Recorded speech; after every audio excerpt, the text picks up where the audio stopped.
She was abandoned at the church steps when her baby cried, until a quiet rancher murmured softly. Chapter 1. The night was colder than she had expected. A shiver ran through Clara's thin shawl as she clutched the bundle close to her chest.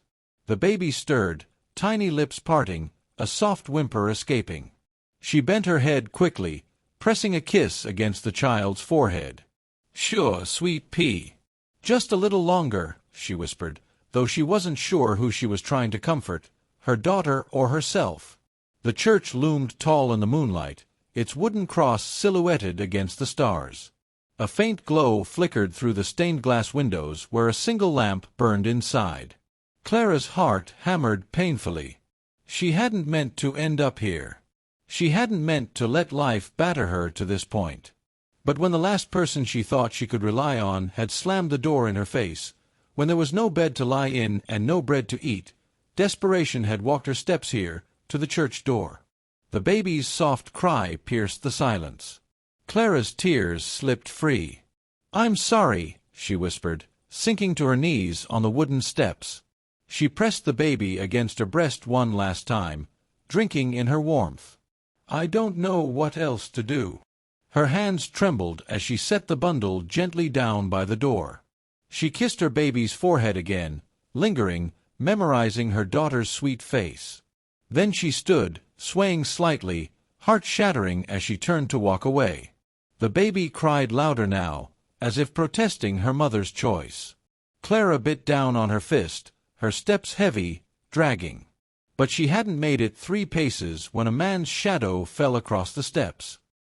He was tall, broad-shouldered, the kind of figure that belonged more to the rugged open plains than to the quiet town at night. A wide-brimmed hat shadowed his face, but the moonlight caught his strong jaw and the tired gentleness in his eyes. In his arms, he carried a worn leather saddle, as though he had just finished a long day's ride. The baby's cry drew his gaze down. He froze, looking from the bundle to Clara's retreating form. Clara gasped, stumbling back, shame flooding her. "I—" But no words came. The stranger set down his saddle and knelt by the child. His large hands, roughened by years of ranch work, moved with surprising care as he pulled back the blanket just enough to see the baby's face. The crying softened almost instantly, as though the infant sensed something steady and calm in him. He looked up then, his eyes locking with Clara's. For a long moment, silence stretched between them, broken only by the baby's faint cooing. Clara expected judgment, condemnation, a harsh question. What kind of mother leaves her baby at a church? But none came. Instead, in a voice so soft it barely reached her across the steps, he murmured, "She's a fighter. She's got her mama's strength." The words undid her. Clara's hand flew to her mouth as sobs racked her body. She hadn't heard a kind word in months, hadn't believed anyone could see strength in her when all she felt was weakness. The rancher rose slowly, cradling the child with practiced ease. "She's yours?" he asked quietly, though he already seemed to know. Clara nodded, tears streaming. I can't give her what she needs. I have nothing left. No home, no family. I thought maybe the church would—" Her voice broke. He studied her for a long moment, not with pity, but with a thoughtful calm. His silence wasn't cold. It was steady, like earth that would not shift beneath her feet. Finally, he stepped closer, holding the baby out gently. "She doesn't want the church. She wants you." Clara's arms ached as she took her daughter back, clutching her close once more. "But I can't." "You can," he said, his voice still quiet, almost a whisper, but firm with conviction. "Not alone, maybe. But no one should raise a child alone."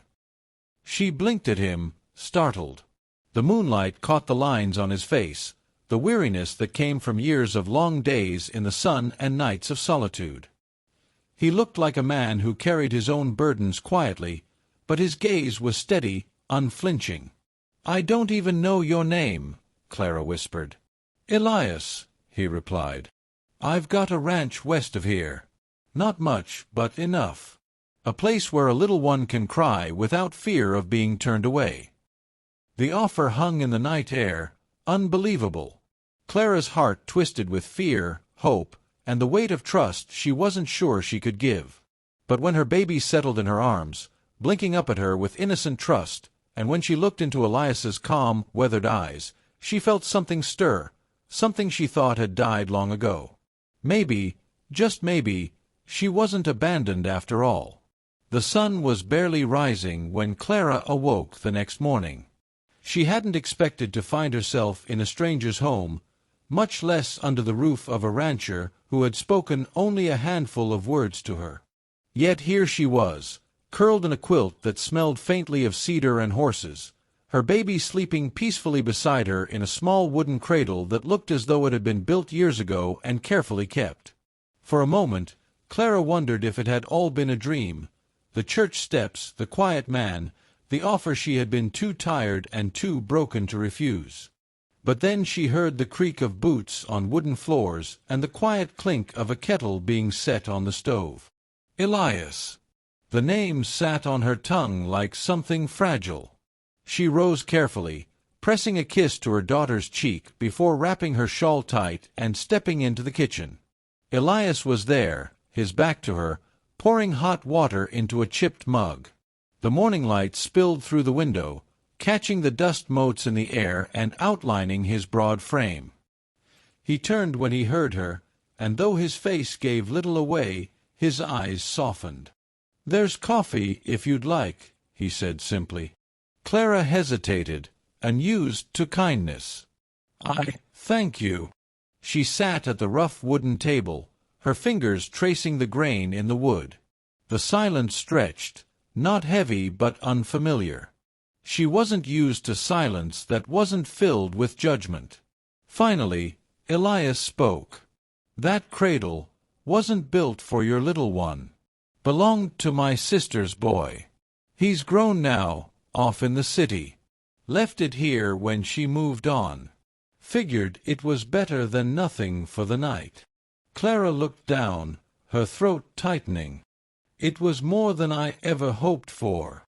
Elias studied her, quiet as always, before nodding once. He didn't press, didn't ask questions she wasn't ready to answer. And yet, as the days unfolded, she found herself answering them anyway.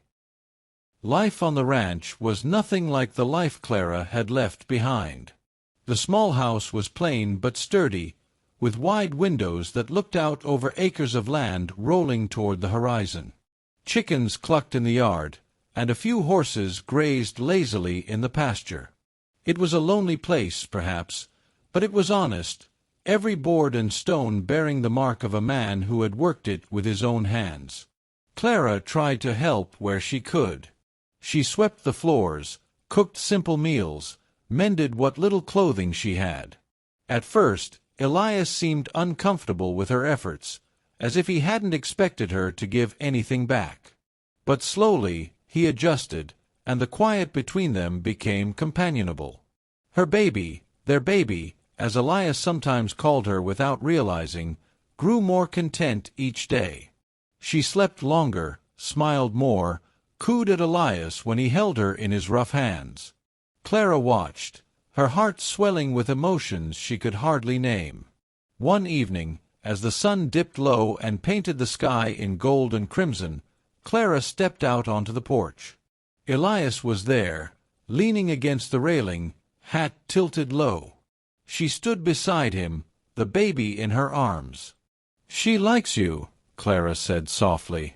Elias glanced at the child, who gurgled happily. "Babies don't know much, but they know who's safe." Clara swallowed hard. "You've been more than kind. I don't know why." He was silent for a long time, the kind of silence that felt deliberate, thoughtful. At last, he spoke, his voice low, almost a whisper. "Because I know what it feels like to be left." Clara turned to him, startled. "My pa left when I was small," Elias continued, eyes fixed on the horizon. "Ma did her best, but life's harder when you're abandoned. I swore if I ever saw it happen to someone else, I wouldn't just turn away. Tears stung Clara's eyes. I thought, no one would want us. Elias finally looked at her then, his gaze steady, unwavering. Wanting you ain't the question. Needing you is. This place has been too quiet for too long. He paused, then added, barely above a whisper, I think maybe it was waiting for you. The words wrapped around her heart like a warm blanket. For the first time in what felt like forever, Clara allowed herself to hope, not just for her daughter's future, but for her own. The weeks turned into months. Clara grew stronger, her laughter returning in small, cautious pieces. Elias remained the same steady presence, never demanding, never rushing, but always there. And one evening, when the baby had finally fallen asleep and the stars were scattered bright across the sky, Clara found herself standing beside Elias once more on the porch. The air between them was charged, soft and aching with things left unsaid. She turned to him, her voice trembling. Elias, do you ever wish things had been different? He met her gaze, his own steady, calm. No, because if they had, you and her might never have been here. Clara's breath caught, and in the stillness of that night, the man who had once been only a quiet stranger leaned just slightly closer, his voice a whisper that carried more than any shout ever could.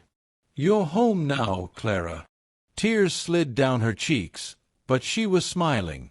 For the first time, the church steps felt far behind her, and the future stretched wide and full of promise. Not abandoned, not forgotten, but found by a quiet rancher whose whispered words had changed everything.